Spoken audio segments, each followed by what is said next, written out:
Yo tout le monde, bienvenue sur la chaîne du JDV. On se retrouve aujourd'hui les amis pour un vlog très spécial parce que j'ai vu que mon vlog Sun vs Rain vous avait énormément plu. Donc aujourd'hui on se retrouve avec notre ami le drone et la caméra ainsi que le trépied et pas mal d'autres choses parce que je vais aller visiter le parc national de Burleigh Head. Alors normalement c'est un parc qui est plutôt joli, il est pas trop loin de chez moi, c'est pour ça que j'y vais. Donc si jamais vous voulez plus de vidéos comme ça dans des parcs etc, n'hésitez pas à me le dire en commentaire, j'en ferai volontiers plus. Maintenant je vais juste aller m'acheter à graille au supermarché et on se retrouve juste après au parc.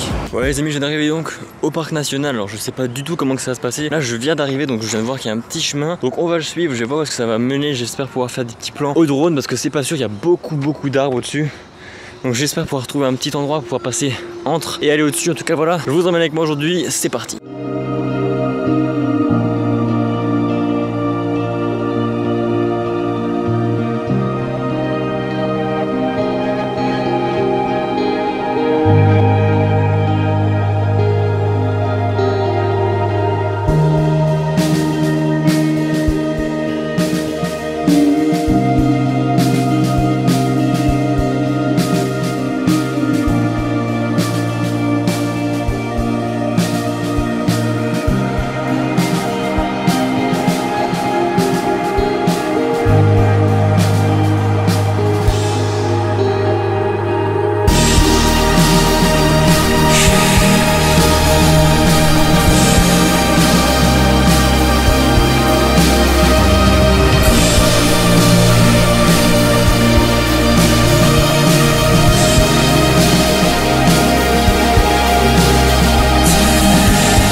Bon les amis, je vais vous partager un petit truc qui vient de se passer à l'instant. Je viens de vous filmer les petites images au drone. Alors je sais pas ce que ça a donné parce que ça a donné des images saccadées quand je le filmais. Parce que dû au réseau, j'en sais rien.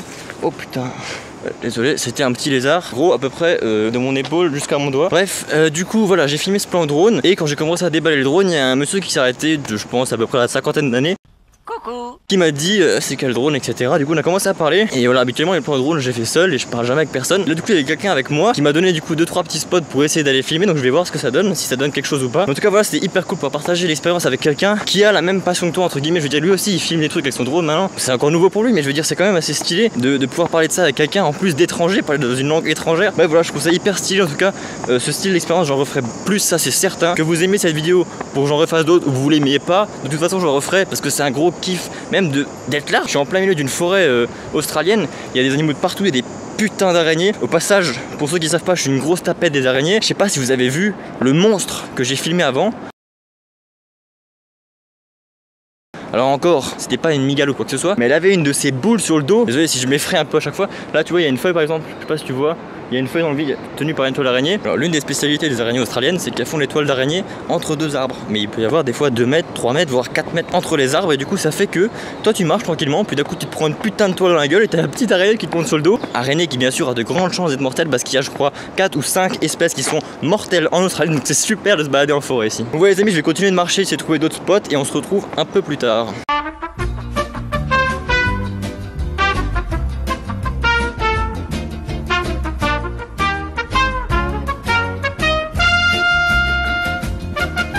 Les amis, premièrement désolé si je suis essoufflé, mais là j'ai beaucoup marché et je viens d'arriver à ce poteau et c'est exactement à celui-là que j'ai commencé avant. Ça veut dire que j'ai fait le tour du parc, donc j'ai fait le tour en grand. Il y avait encore un moment une petite ruelle entre guillemets où on pouvait aller pour voir la plage en bas, mais elle était assez petite, il y avait plein de monde dessus. Donc ce que je vais faire c'est que je vais marcher en dehors du parc et je vais essayer d'aller sur un ponton et sur la plage que j'ai vu avant. C'est parti.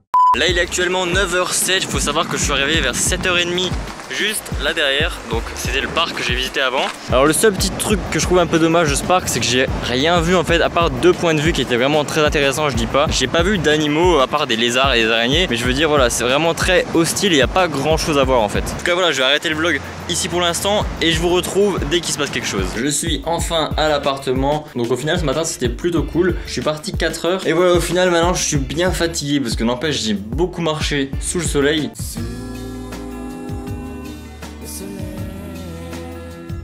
Et maintenant les amis, on va faire quelque chose que j'ai fait qu'une seule fois dans ma vie, c'est ouvrir une noix de coco. Alors la première fois que j'ai fait ça, c'était en France et c'est la première fois que j'ai goûté une noix de coco fraîche. Malheureusement, elle avait aucun goût. C'est-à-dire que le jus qu'il y avait à l'intérieur avait le goût d'eau et même le fruit en lui-même était dégueulasse. Donc là j'en ai acheté une ici en Australie et je vais voir ce que ça donne. Déjà on va essayer de l'ouvrir, ça va être compliqué parce que j'ai vraiment pas beaucoup de moyens. Mais j'ai une petite idée dans la tête, je pense que je vais l'éclater par terre, mais pour récupérer le jus je vais la foutre dans un récipient. Bref, on se retrouve tout de suite pour essayer d'ouvrir la noix de coco. Premier essai les amis, on va essayer avec une casserole. Donc je vais essayer de l'éclater par terre dans la casserole, voir si elle casse et si elle casse pas. Je vous avoue que j'ai pas beaucoup d'autres idées en tête. 6.5 hours later.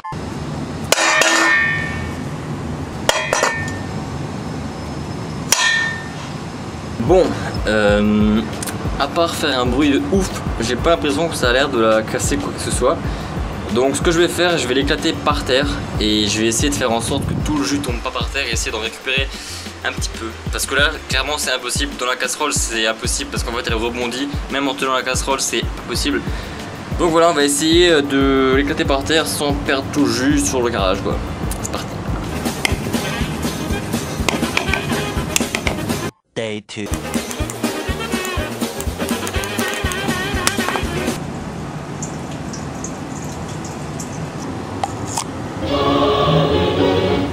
Ouais les amis, c'est ouvert. Alors je viens de repenser à un truc, avant j'ai dit le jus de coco, mais je crois que ça s'appelle bien le lait de coco. Je suis pas sûr, mais bon bref, en tout cas ce qui est sûr c'est que le jus qui est là, il est très transparent. Bon il y a aussi plein de merde de coquilles parce que forcément j'ai tenu la coquille à moitié ouverte au-dessus du bol, donc pas mal est tombé dedans. On va quand même goûter ça, voir si c'est goulu ou non. Et bah franchement ça a un très bon goût, mais on sent que ça manque quand même encore un petit peu de goût. Elle a pas un goût hyper fort, mais franchement ça a un meilleur goût que ça que j'avais goûté en France. Maintenant on va essayer de goûter la chair qui est à l'intérieur. Je vais essayer d'enlever de la coquille. Bon, on va tout de suite passer à la dégustation du fruit en lui-même. Donc je pense que vu que le jus n'avait pas énormément de goût, je pense pas que la chair en ait énormément non plus. Mais bon on va quand même goûter. Alors pour être franchement honnête, ça a pas énormément de goût. On sent que c'est de la noix de coco, mais très légèrement. Mais bon, voilà, elle est quand même meilleure que celle que j'avais goûtée en France. Donc je pense que je vais quand même la manger entièrement celle-là. Ça me fera une petite collation cet après-midi. Maintenant je vais prendre une petite douche, me faire à manger, me reposer un petit peu parce que je suis vraiment fatigué. Sachant que cet après-midi j'ai mon entraînement PEC pour le challenge Michael Vasquez Challenge. Donc il faut de la patate, il faut de la force. Donc je vais me reposer et on se retrouve cet après-midi à l'entraînement.